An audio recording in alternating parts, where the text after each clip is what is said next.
السلام عليكم ورحمة الله وبركاته. مرحبا بكم في قناة عالم ليليا. اليوم جبت لكم واحد الوصفة ديال اللحم البرقوق، كنتمنى تعجبكم. الا عجبكم شاركوا في القناة، بارطاجوا مع الاصدقاء ديالكم، وما تبخلوش على لايك ولا كومونتير. على اللقاء. السلام عليكم ورحمة الله وبركاته. مرحبا بكم في قناة عالم ليليا. اليوم جبت لكم واحد الوصفة ديال وجبة ديال العيد ديال اللحم البرقوق، اللحم بالطريقة المغربية، كيجي رائع ولذيذ. هذه الوصفه هذه كنحتاجوا ليها 3 كيلو ديال اللحم،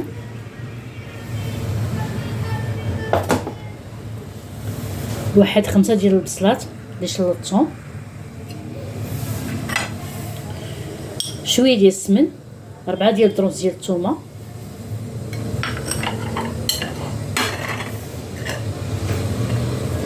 معلقه صغيره ديال السكينجبير تكون وافيه شويه، معلقه صغيره ديال الابزار تكون مسوحه، معلقه صغيره ديال الخرقوم بلدي، شويه ديال القعقله وبسيبيسه، والزعفران الحر،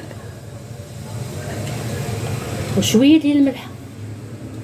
عندنا السمن، ما خصوش نديروا الملحه كثير باش ما يجيش مالح، والزيت خلط زيت العود مع زيت الروميه على بركه الله.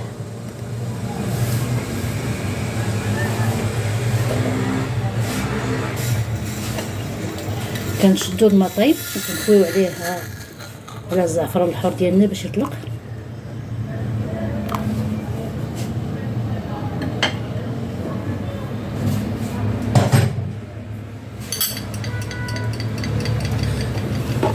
درت 4 ديال البسيبيسات،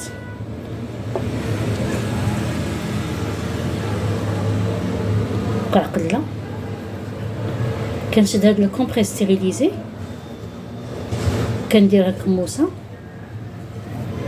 كنشدها مزيان باش تعطينا غير لوغو. ملي كنسالي الطيب كنحيدو هاد الكموسه هادي.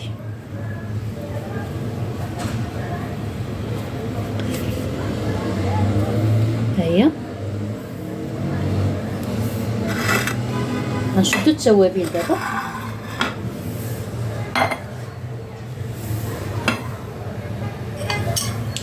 ملحت كلشي، الثومه،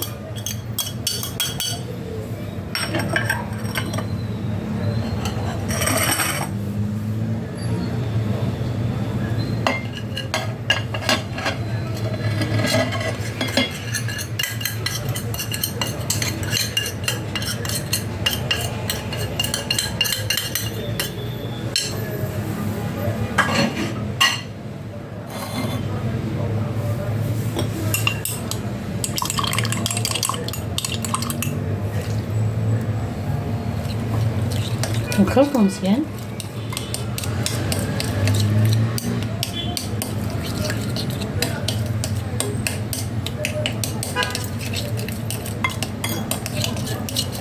بسم الله على بركة الله.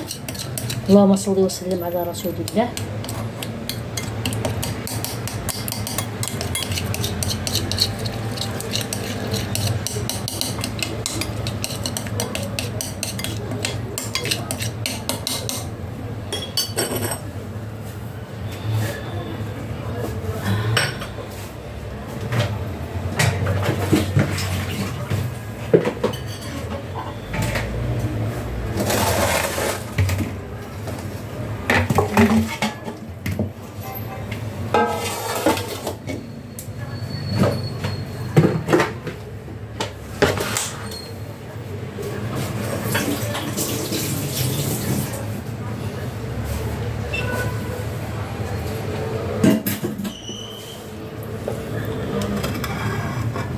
هاد البصيله غلوحه نجره،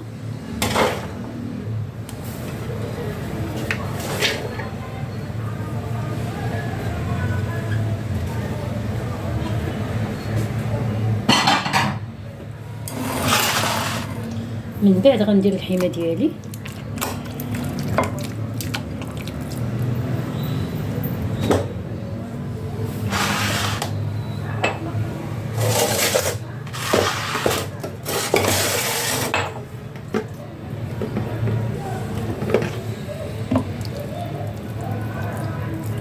هذا كيتسمى نملج. كيدير ينملج اللحم بكري، ولكن تينملج باش يجي رطب زوين ريح الشمنه.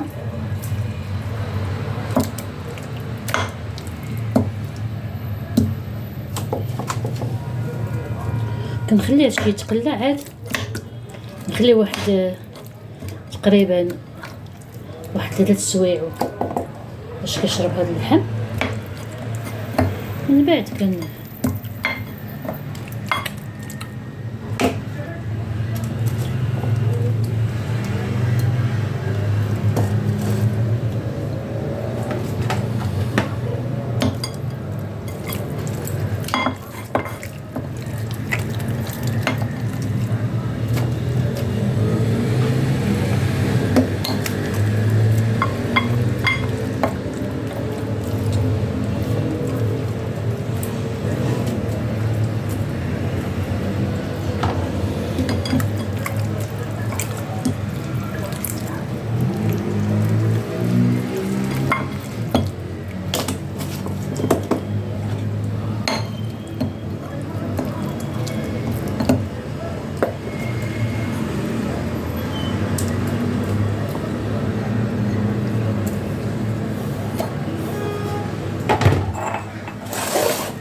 هاد الطنجره ديالنا غادي نخوي الزبيته ديالنا اللي درتها وغنديرها تقلى.